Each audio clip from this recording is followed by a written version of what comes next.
Macron endosse le rôle d'opposant principal à Orbán et Salvini à l'approche des élections européennes. Emmanuel Macron assume mercredi le rôle d'opposant principal aux nationalistes que lui a décerné le Premier ministre hongrois Viktor Orbán, pour qui le président français est le chef de file des partis pro-migrants.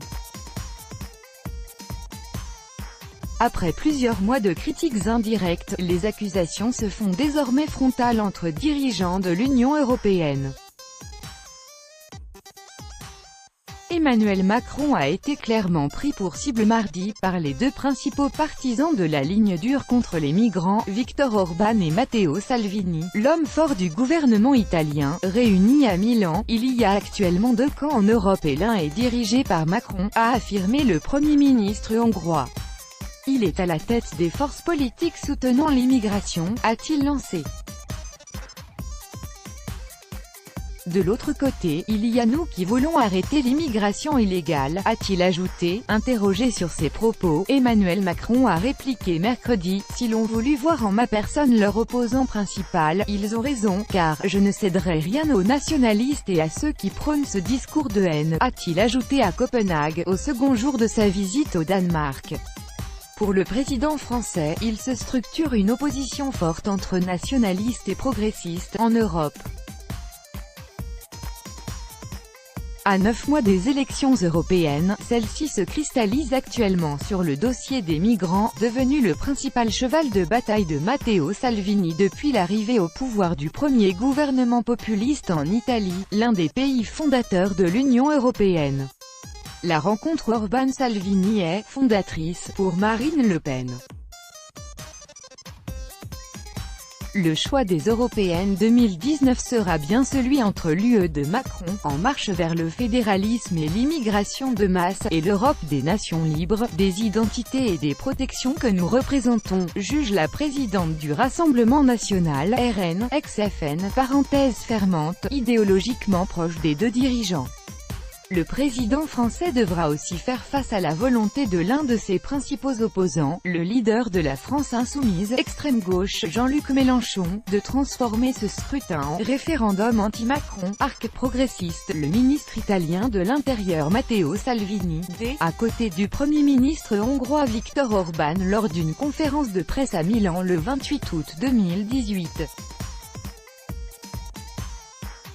Copyright AFP, Marco Bertorello, le ministre de l'Intérieur italien, martelant que son pays ne sera pas le camp de réfugiés de l'Europe, fait front commun avec Viktor Orbán en vue du scrutin. Nous misons sur un axe, nous verrons ce qu'il sera possible de faire ensemble. Nous travaillons tous à la construction d'une autre Europe, a-t-il déclaré mardi.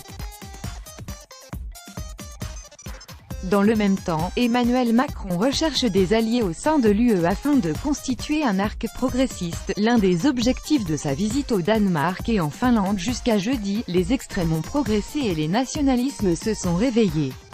Est-ce une raison pour abandonner? Certainement pas. Il faut en réalité redoubler nos efforts, a-t-il lancé lundi en présentant sa feuille de route diplomatique aux ambassadeurs français.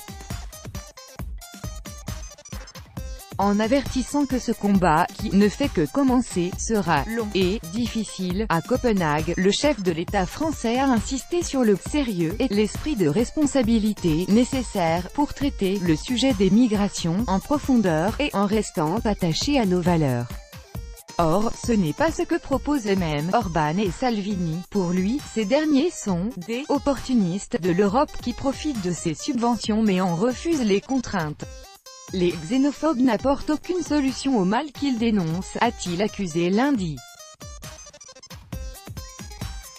Les échanges s'annoncent tendus au prochain rendez-vous des dirigeants européens, qui se retrouveront le 20 septembre à Salzbourg, Autriche, pour un conseil informel consacré en partie au dossier des migrants. Lors de leur dernier sommet, en juin, ils s'étaient entendus pour promouvoir des centres contrôlés sur le territoire de l'UE et des plateformes régionales de débarquement dans le bassin méditerranéen. Les discussions doivent reprendre en septembre, mais elles s'annoncent difficiles.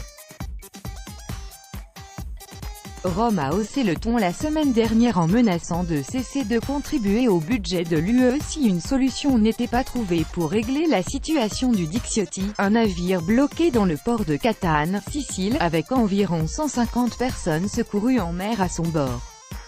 Ces dernières ont finalement débarqué dans la nuit de samedi à dimanche à la suite d'un accord entre l'Église italienne, l'Albanie et de l'Irlande pour se répartir leur prise en charge. Tout droit de reproduction et de représentation réservé, copyright 2018, Agence France Presse.